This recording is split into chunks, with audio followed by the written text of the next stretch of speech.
राधे राधे प्यारे बच्चों। सुनो इधर, पिछली क्लास में अपन ने जो एक्सरसाइज अपन 3.1 पढ़ रहे हैं, इसके जो उदाहरण है वो कंप्लीट हो गए थे अपने। उदाहरण ग्राफ के लिए मैंने कहा था कि ग्राफ आपके सिलेबस में नहीं है, तो मैंने ग्राफ बताया भी नहीं था, आएगा भी नहीं वो आपके। तो सीधा आप आ जाओ एक्सरसाइज 3.1 में, ठीक है। 3.1 का पहला क्वेश्चन पढ़ो, देखो क्या कह रहा है।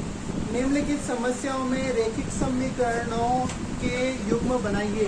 मतलब समीकरणों के युग्म बनाने अपन को, जो नीचे समस्याएं दी हुई है उनके क्या बनाने अपन को, रेखिक समीकरण युग्म बनाइए और उनके ग्राफ विधि से हल ज्ञात कीजिए। यानी देखो अपन ने चंपा और उसका किया था ना एक सवाल, चंपा वाला उससे में कुछ स्कर्ट खरीदी है, तो वहाँ एक समस्या थी, फिर अपन ने उससे क्या बनाई थी, रेखिक समीकरण बनाई थी। तो इस प्रकार वो कह रहा है कि इनसे समीकरण बनाइए और फिर उन समीकरणों को ग्राफ विधि से हल कीजिए। तो अपन ग्राफ विधि से तो हल नहीं करेंगे, परंतु ऐसा क्वेश्चन वहाँ एग्जाम में आ जाता है 2 नंबर में, 1 नंबर में, कि ऐसी समस्या दे देता है और इतना सा पूछता है कि निम्न समस्या का रेखिक समीकरण युग्म बनाइए, इतना सा क्वेश्चन पूछता है। तो वो अपन को बनाना आना चाहिए। तो पहला क्वेश्चन पढ़ो, देखो एक्सरसाइज 3.1 पहले का पहली समस्या पढ़ो। देख क्या कह रहा है। कक्षा 10 के 10 विद्यार्थियों ने एक गणितीय पहेली प्रतियोगिता में भाग लिया। कक्षा 10 है, उसके 10 विद्यार्थी हैं, ठीक है। 10 विद्यार्थी हैं, मतलब उसमें कुछ गर्ल्स हो सकती है और कुछ बॉयज हो सकते हैं, ठीक है। वो किसी प्रतियोगिता में भाग ले रहे हैं। यदि लड़कियों की संख्या लड़कों की संख्या से 4 अधिक हो, लड़कियों की संख्या लड़कों की संख्या से कितनी अधिक हो, 4 अधिक हो। कौन ज्यादा है, लड़कियां ज्यादा है। कितनी ज्यादा है, 4 ज्यादा है। किससे ज्यादा है, लड़कों से। 4 ज्यादा है लड़कों से। अगर लड़के 2 हुए तो फिर लड़कियां कितनी हुई, 6 हुई ना। लड़के 2 हुए तो फिर लड़कियां कितनी हो जाए, 6 हो जाएगी। मैं अभी वो नहीं कह रहा कि वो 10 हो रहे हैं काउंट, मैं कह रहा हूँ कि जो लड़कियों से लड़कों से लड़कियां कितनी ज्यादा है, 4 ज्यादा है। तो अगर मैं लड़कों की संख्या 2 बोल रहा हूँ तो फिर उसमें आप जो लड़कियों की संख्या कितनी आ जाएगी, 2 तो हो गई सही, 4 उसमें और 2 कितनी आ जाएगी, 6, ठीक है। बस इतना समझाना चाह रहा हूँ। अभी आगे XY में लिखेंगे इनको। तो देखो आगे क्या कह रहा है, इतनी सी बात समझिए अपन को यहाँ पे कि यदि लड़कियों की संख्या लड़कों से कितनी अधिक हो, 4 अधिक हो, तो प्रतियोगिता में भाग लिए लड़कों और लड़कियों की संख्या ज्ञात कीजिए। वो कह रहा है कि प्रतियोगिता में कितने लड़के थे या फिर कितनी लड़कियां थी, अपन को ऐसा क्वेश्चन करना है। 2 बातें, एक तो लड़के हैं और एक ही लड़के हैं। जो अपन ने उदाहरण किया था वहाँ पे स्कर्ट थी और पैंट थी। एक स्कर्ट माना था अपन, माना स्कर्ट की संख्या, माना पैंट की संख्या हुई। यहाँ पे अपन मान लेंगे, माना लड़कों की संख्या, माना लड़कों की संख्या क्या मान लेंगे, X मान लेंगे। लड़कों की अगर X मान ली तो लड़कियों की क्या मान लें, लड़कियों की संख्या क्या मान ली अपन ने, Y। यहाँ तो किसी की दिक्कत है। अब कोई कहे कि सर मैं लड़कियों की X मानूंगा, लड़कों की Y मानूंगा, तो भी मान सकते हैं। आपने हिसाब से जो भी आपको मानना हो, तब फिर उसके अनुसार प्रश्नानुसार वहाँ आपको सही जवाब है, प्रश्नानुसार, ठीक है। यहाँ पे लिखा मैंने X और यहाँ पे लिखा Y, ठीक है। ये कौन है, लड़के, ये बॉयज, और ये क्या है, गर्ल्स है। मैंने अभी ये बराबर का चीज लगा दिया, ठीक है। अभी तक तो मेरे हिसाब से दोनों क्या है, बराबर है। अभी तक मेरे हिसाब से दोनों क्या है, बराबर है, ठीक है। आप क्वेश्चन के अनुसार आओ। क्वेश्चन में कौन ज्यादा है, लड़कियां ज्यादा है कि लड़के ज्यादा है, लड़कियां ज्यादा है ना। अगर मैं इनको एक कहानी में रखूं, लड़कियां ज्यादा है तो अभी ये वाला पलड़ा भारी है, इसका मतलब ये वाला पलड़ा इधर लटक रहा है, ज्यादा है। और यही तो हुआ, लड़कियां ज्यादा है। अभी क्वेश्चन के अनुसार लड़कियां ज्यादा है, गर्ल्स ज्यादा है। कागड़ी मैंने बराबर लगा दिया, इसका मतलब कागड़ी में रख दिया इनको। तो ये पलड़ा भारी है, ये लटक रही है, इसका मतलब अब मेरे को इसको एकदम बराबर लाना है, तो मैं 4 किधर रखूँ, 4 किधर जोड़ दूँ, बस ये चीज समझाना चाह रहा था। ये बात समझ आई क्या। तो y = x + 4 ये समीकरण नंबर क्या हो जाएगी आपके, समीकरण नंबर रह जाएगी, मतलब ये समझ में आ जाएगी। समझ में ये स्थिति क्या लिख देंगे, आप लिख सकते हो स्थिति। अब स्थिति सेकंड बोलो। दूसरी समीकरण कैसे बनेगी मेरे को बताओ, कोई है जो मेरे को बता दे कि स्थिति सेकंड ये बनेगी। एक बार पढ़ लो आप सबको, मैं छूट दे रहा हूँ, 1 मिनट का समय दे रहा हूँ, क्वेश्चन को पढ़ो और कोई मेरे को बता सकता है क्या स्थिति नंबर सेकंड या फिर समीकरण नंबर 2 कैसे बनेगी, कोई बता सकता है क्या?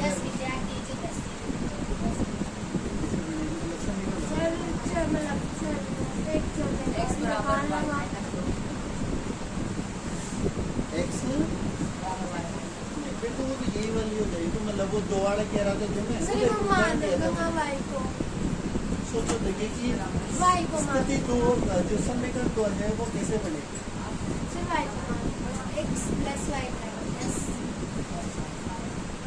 सोचो रहे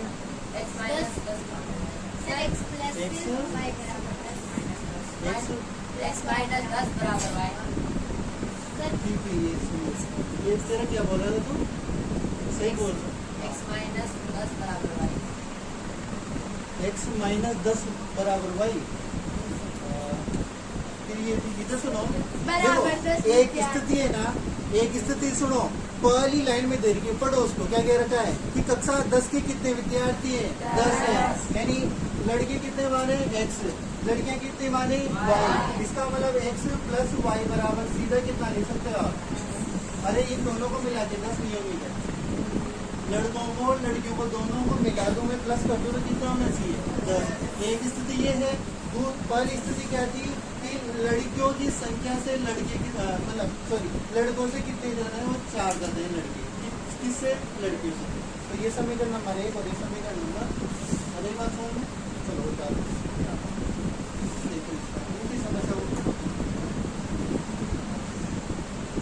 देखो दूसरी समस्या पढ़ो।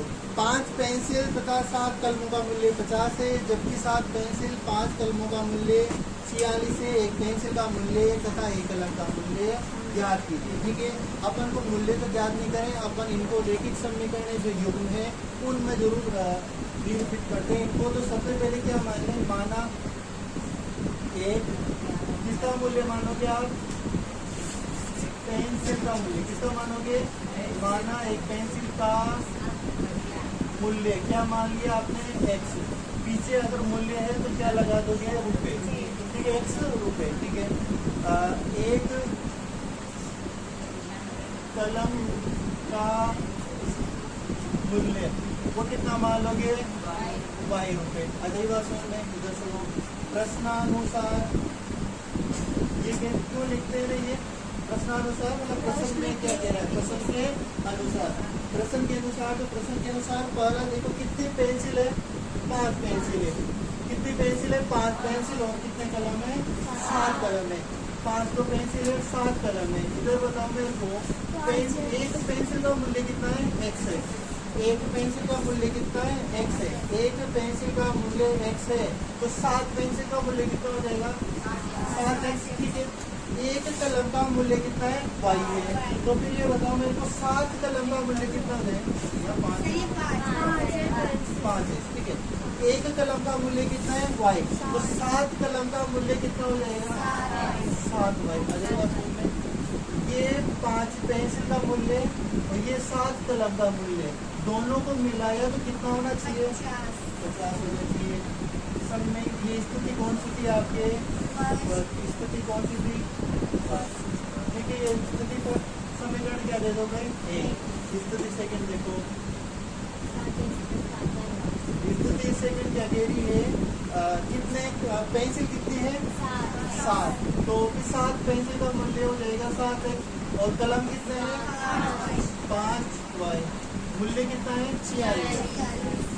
ये समीकरण नंबर 2 बता दें। पढ़ो, देखिए जो मैंने अभी कंडीशन सिखाई थी आपको, तीनों कंडीशन, उन कंडीशन की वो सवाल अब होंगे। देखो इधर सुनो, अनुपातों A1/A2, B1/B2 और C1/C2 की तुलना कर ज्ञात कीजिए। निम्न समीकरण युग्म द्वारा निरूपित रेखाएं प्रतिच्छेद करती है। पहली कंडीशन पढ़ी थी अपन ने, प्रतिच्छेद करती है। समांतर है अथवा समपाती है। यानी निम्न जो समीकरण है उनको तुलना करके आप कीजिए कि जो उन समीकरणों के जो हल है, ग्राफ निरूपण है, वो उनकी रेखाएं प्रतिच्छेद करती है या फिर समांतर है या फिर समपाती है। तो पहले समीकरण है आपके 5x माइनस के 4y प्लस के 8 बराबर ये 0। समीकरण नंबर 1। दूसरी समीकरण क्या है? 7x प्लस 6y माइनस के 9 बराबर 0। समीकरण नंबर 2। ठीक है, ये दो समीकरण देगा हो। क्या लिखते थे रे, याद है क्या आपको? क्या लिखते हैं यहाँ पर? रैखिक समीकरण के मानक, रैखिक समीकरण युग्म के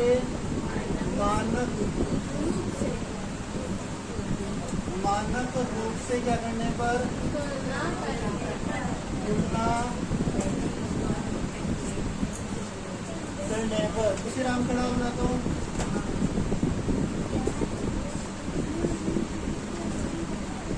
हाँ, तुम भी खड़ा हो। A1 का मान बताना मेरे को जल्दी। उसी राम आपने सीधा खड़ा हो। हाँ, A1 का मान ठीक है। तू बताना जब B1 का मान बता, C1 का मान बता।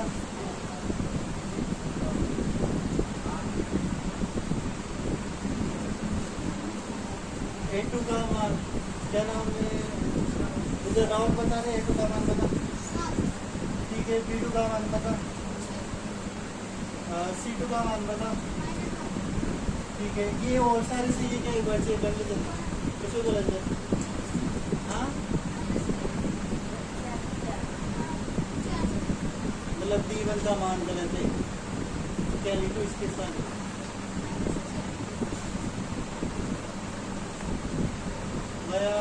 वाद्यार्थ बेटा लीजिए, ये मान पहचान लोगे। सब कुछ सिखाया मैंने फर्स्ट क्लास में, सिखाई थी A2 B2 C2 के मान निकालना। ठीक है, ये मान निकालना। इसके बाद क्या करते थे? इनके अनुपात निकालते थे। किसका मान? A1 अपॉन A2 का मान। A1 का मान कितना? 5। A2 का मान कितना? 7। 5/7। इससे आगे कटेगा ये मान नहीं कटेगा, तो यही समान कोमा लगाओगे। अब अपन क्या निकालेंगे? B1 अपॉन B2 का मान। B1 का मान -4 और B2 का मान 6। कट रहे हैं क्या ये? क्या कट रहे हैं? 2 के बाहर से -2/3। क्या ये दोनों मान आपस में बराबर है क्या? तो अपन सीधा यहाँ लिख सकते हैं। चलो या फिर ऐसा करो, 5/7 बराबर नहीं है -2/3 है। ठीक है, ये वाला मान इस मान के बराबर है क्या? नहीं है ना। ये मान बराबर नहीं है तो अपन क्या लिख सकते हैं? अभी कंडीशन आपने भी पढ़ाई थी। अतः A1 अपॉन A2 बराबर नहीं है B1 अपॉन B2। अतः थोड़ी लिखते थे यहाँ पर, क्या लिखते थे? समीकरण युग्म। समीकरण युग्म A1 अपॉन A2 बराबर नहीं है B1 अपॉन B2 के रूप का है। के रूप का है। यानी ये जो समीकरण युग्म है वो इस रूप का नहीं, मतलब इस ये वाला मान इसके बराबर आया क्या? नहीं आया। तो अपन इस रूप का है। ठीक है, अगर इस रूप का है तो फिर रेखा कैसी होगी? क्या लिखा हुआ था? अतः रेखाएं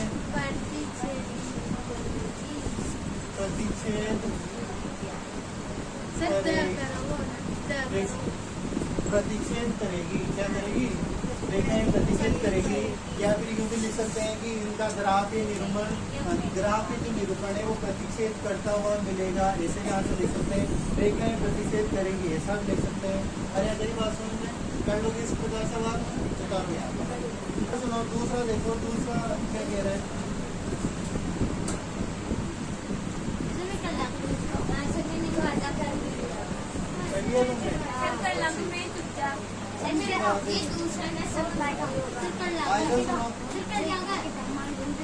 यहाँ बताना मेरे को। दूसरा है इसका 9x प्लस के 3y प्लस के 12 इक्वल टू 0।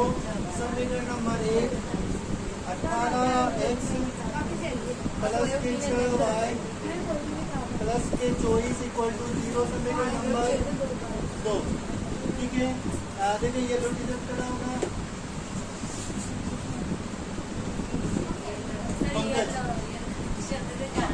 पंकज के पीछे आता है, इसके आगे दोनों पे ले जाओ। हाँ, A1 का मान बताना।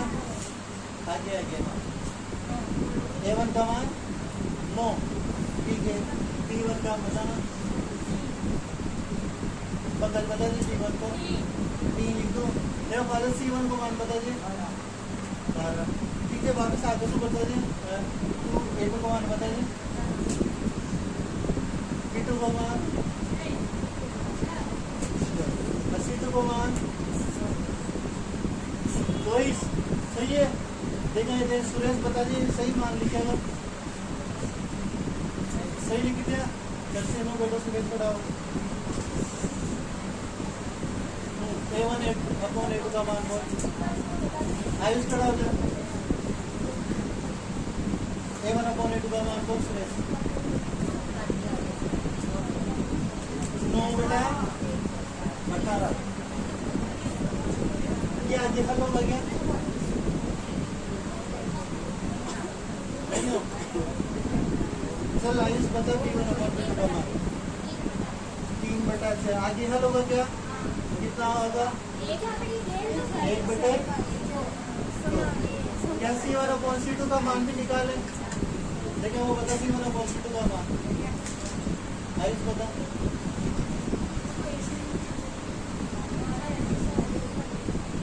C1 अपॉन C2 का मान बता। बनेगा क्यों? देखो यहाँ इन्हें आधार कर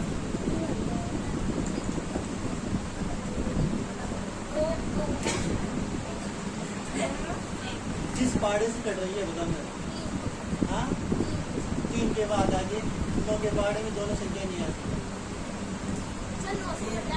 कितनी बार कट रहे हैं? मतलब 1/2। कितनी बार कटा? 1/2। इसका मान कितना आया? 1/2। किसका है? B1 अपॉन B2 का मान। एक बार सही लिख देता हूँ। 9/18 और इसको काटा भी कितना आया? 1/2। B1 अपॉन B2 का मान भी कितना आया? 1/2। जब इन दोनों का मान बराबर आ रहा है तो फिर C1 अपॉन C2 का मान भी निकालेंगे। तो निकाल कितना आएगा? C1 अपॉन C2 का मान 1/2। अब आप देखोगे A1 अपॉन A2 का मान कितना? 1/2। B1 अपॉन B2 का मान भी कितना? 1/2। C1 अपॉन C2 का मान भी कितना? 1/2। तीनों मान बराबर है। इसका मतलब यहाँ लिखेंगे 1/2 बराबर है 1/2 बराबर है किसके? तीनों मान बराबर है। ठीक है, यहाँ अगर तीनों बराबर है तो मैं इस प्रकार लिख सकता हूँ कि A1 अपॉन A2 बराबर है B1 अपॉन B2 के और बराबर है C1 अपॉन C2 के रूप का है। तीनों बराबर है। अब तीनों बराबर है तो वहाँ कंडीशन देख के याद होगी तुम्हें क्या होता है? बराबर होता है तब तीनों। देखें किसी होती है? संपाती होती है। कैसी होती है? संपाती। बैठो नीचे उतारो।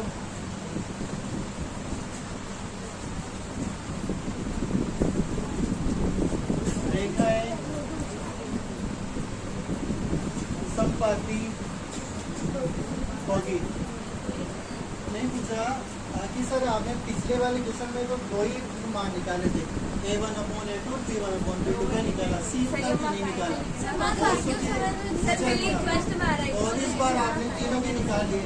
तो हमें कैसे पता चले कि हमें तीनों के मान निकालने हैं और हमें 2 के निकालने हैं?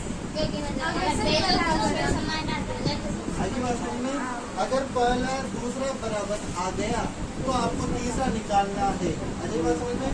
अगर पहला दूसरा बराबर नहीं आया तो फिर तीसरा नहीं निकालना। अजय बात समझ में? इसका तीसरा निकालने कोई बात नहीं। अगर शुरुआत के दोनों बराबर नहीं है फिर भी आप तीसरा निकाल देते हो, कोई दिक्कत नहीं है, निकाल सकते हैं। इसका तीसरा करते हैं। जैसे भी तुमने देखते हैं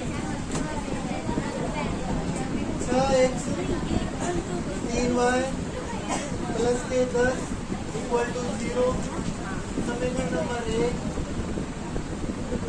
2x y plus y plus के 9 इक्वल टू 0 समीकरण नंबर 2। दूसरी खड़ी हो ना, रितु खड़ी हो, ये क्या नाम है, कोमल खड़ी हो, और उधर से गुड़िया खड़ी हो। हाँ जल्दी कोमल बताइए, A1 का मान बताओ, B1 का मान बताओ, C1 का मान बताना। आप एक मिनट बता दो, तू बता रही A2 का मान तो ठीक है, B2 का मान बता, तो C2 का मान बता, माइनस है, C2 का मान बता, नो, DP का बता। ये सारे मान सही है क्या, सही है, इधर से क्या नाम है, B2 बता दे रही, A1 अपॉन A2 का मान बता। अच्छा बटे तो आगे कटेंगे क्या, कितनी बार, 3 बटे 1, मतलब 3 बटे 1 मतलब सीधा 3 भी लिख सकता हूँ। और अरे जो सुनो, यहाँ पे 3 बटा 1 भी लिख सकते हैं और 3 भी लिख सकते हैं, ठीक है। P1 अपॉन P2 का मान कितना आएगा, माइनस के 3 माइनस का 1, माइनस से माइनस कैंसिल, तो 3 बटा 1 लिख सकता हूँ। यहाँ पे भी दोनों मान बराबर आ रहे हैं। C1 अपॉन C2 का मान बताना, 10 बटे 8। तो इधर सुनो, यहाँ से मान कितना आया, 3 बटे, यहाँ से मान आया 3 बटे, यहाँ से आया 9 बटे 2, तो 3 बटे 1 बराबर है 3 बटे 1 के, परंतु ये बराबर नहीं है किसके, 10 बटे 9 के। आगे के 2 बराबर है, पीछे लास्ट वाला बराबर नहीं है। तो यहाँ पर क्या मैं ऐसा कर दूँ क्या, ठीक है, ये रुकना नहीं है। रेखाएं कैसी होगी बोलो, अतः रेखाएं कैसी होगी,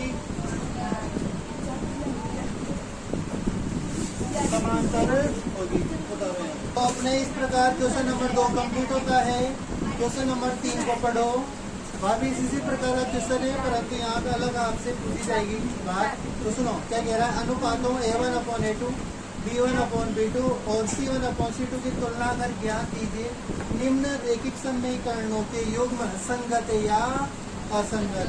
मैं वो 3 कंडीशन में बताई थी ना, ये चीजें कब संगत होता है, कब संगत नहीं होता, कब होता है संगत, जब समीकरणों के हल निकले। अगर समीकरणों के हल निकल रहे हैं तो जो समीकरण युग्म है वो कैसा होगा, संगत। और अगर हल नहीं है तो, जैसे अभी मैं इसी का कहता हूँ, ये बताओ ये समीकरण युग्म संगत है या असंगत, कैसा है, असंगत। क्योंकि रेखाएं कैसी है, समांतर, समांतर, इसका मतलब वो कहीं क्रॉस नहीं करेगी, क्रॉस नहीं करेगी इसका मतलब हल नहीं आएगा, हल नहीं आएगा इसका मतलब रेखाएं कैसी है, ये मतलब समीकरण कैसा है, ये असंगत। अरे बस में इसी प्रकार का क्वेश्चन है, सारी वही चीजें, बस कुछ चेंज नहीं है, बस अपन को आंसर जो बताएंगे वो बताने का तरीका चेंज हो जाएगा, बाकी सारी वही चीजें। सुनो इधर, क्वेश्चन नंबर 3 का फर्स्ट देखो, 3x प्लस के 2y बराबर 5 समीकरण नंबर 1, और फिर है 2x माइनस 3y बराबर 7 समीकरण नंबर 2।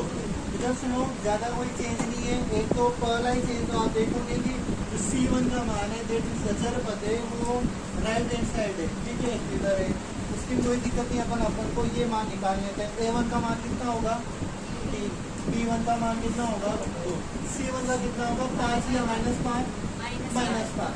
C1 का मान ये 5 इधर आएगा, तो C1 का मान कितना हो जाएगा, -5। A2 का मान देखो ये कितना आया, 2, B2 का मान -3, C2 का मान -7। अपन A1 अपॉन A2 का मान निकालेंगे, 3 बटे 2। आगे 100 लोगे क्या, नहीं होगा। B1 अपॉन B2 मतलब 2 बटे -3, क्या दोनों बराबर है क्या, नहीं है।